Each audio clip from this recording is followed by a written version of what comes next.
Welcome back to the CarWale YouTube channel, and this time around we have the Skoda Karoq for you. It sits just below the Kodiaq, and because it is only available in one petrol automatic option, it rivals the Jeep Compass, MG's Hector, the VW T-Roc and Hyundai's Tucson. For now, the Skoda Karoq will be a CBU, so that means it will be a one fully loaded variant along with a petrol 1.5 TSI engine and a DSG gearbox. But before we go ahead with the review, please like, share and subscribe to our videos if you like watching us, and please remember to leave your comments below. We admit that the Karoq is a handsome little Skoda. Barring the dimensions, there's very little to distinguish it from a Kodiaq. It really is a baby Kodiaq. But if you're gifted with our kind of eagle eyes, you'll spot the mildly reshaped rear end along with the sheet metal changes around the tweaked tail lamps. Overall, what you do get is the sophisticated design with all those sharp lines, a bold face and a seemingly muscular stance. When you're seated in the Karoq, you know you're in a Skoda. That's mainly because of the familiar design and elements. You'll appreciate the dual tone colors along with the soft touch interiors all throughout and the solid build quality. Plus, you'll also appreciate this multi-function steering wheel, which is chunky to hold, and it's just the right size. Plus, there's an all-digital instrumentation, the virtual cockpit. As for the 8-inch touchscreen infotainment system with 8 speakers, it's placed high up on the dash, so using it on the go isn't a hassle. Not only are the processing speeds zippy, you'll like the high-res display with rich colors, quick frame rates and the favorable touch responses. It features voice command control, smartphone mirroring via SmartLink along with USB connectivity and navigation, Apple CarPlay and Android Auto. Visibility from the Karoq's driver's seat is more than adequate. We have the large windscreen in the front and you have large mirrors on the doors as well. Plus, you can get to a nice driving position thanks to the electrically adjustable driver's seat. Plus, the steering can also be adjusted for rake and reach. As for storage, you get a covered cubby space in the center console that also houses a 12-volt socket and a USB port.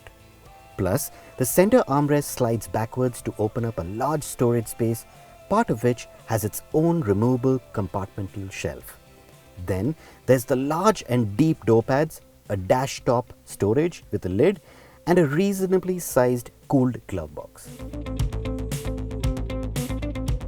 As you can see, the Karoq's front seats are spacious. It's got leather upholstery with firm padding.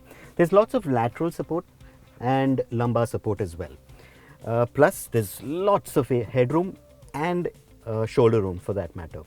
What makes this whole ambience airy is the fact that there's a large panoramic sunroof over you.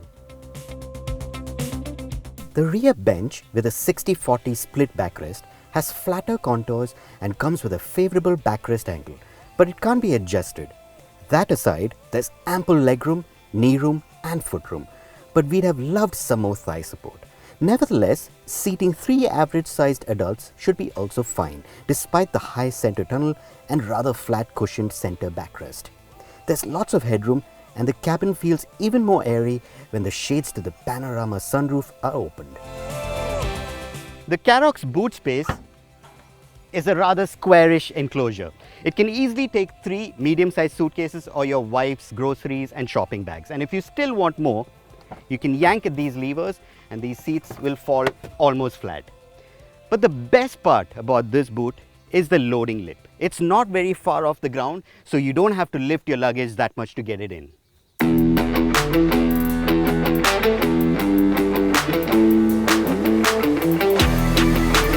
The Karoq will be available in one engine option. It's a 1.5 litre turbocharged petrol engine that will make around 150 bhp and 250 Newton meters of torque.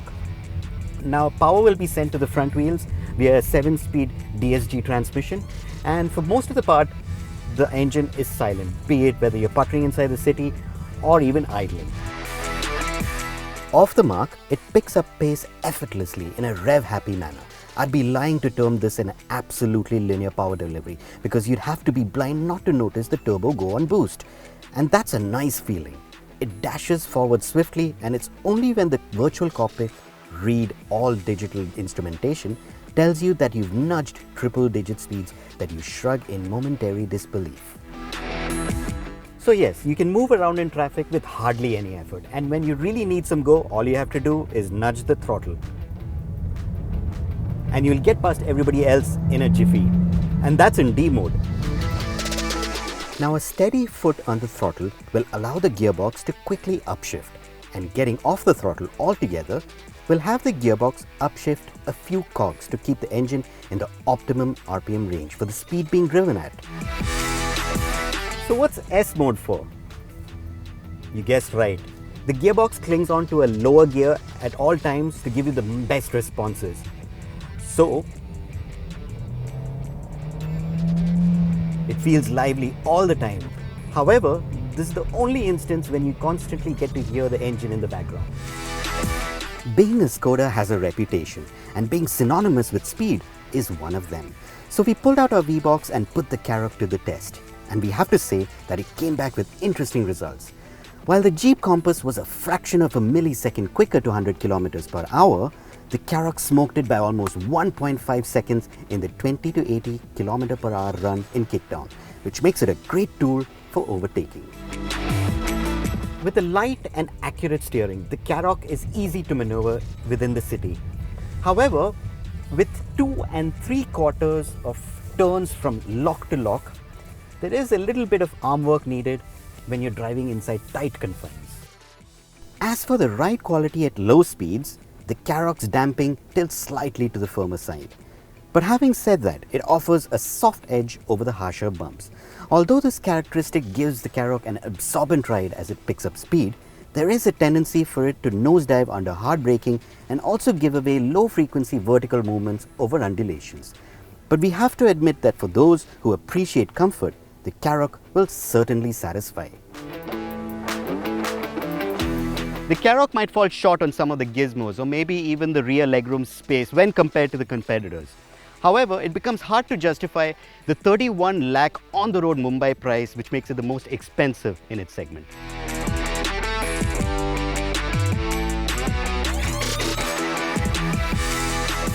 Nevertheless, the Karoq has adequate comfort and safety features. It has solid build quality. It's got a swift motor with reasonable dynamics, and it also offers great comfort. If you love Skodas and don't mind the price tag, this is the SUV to have.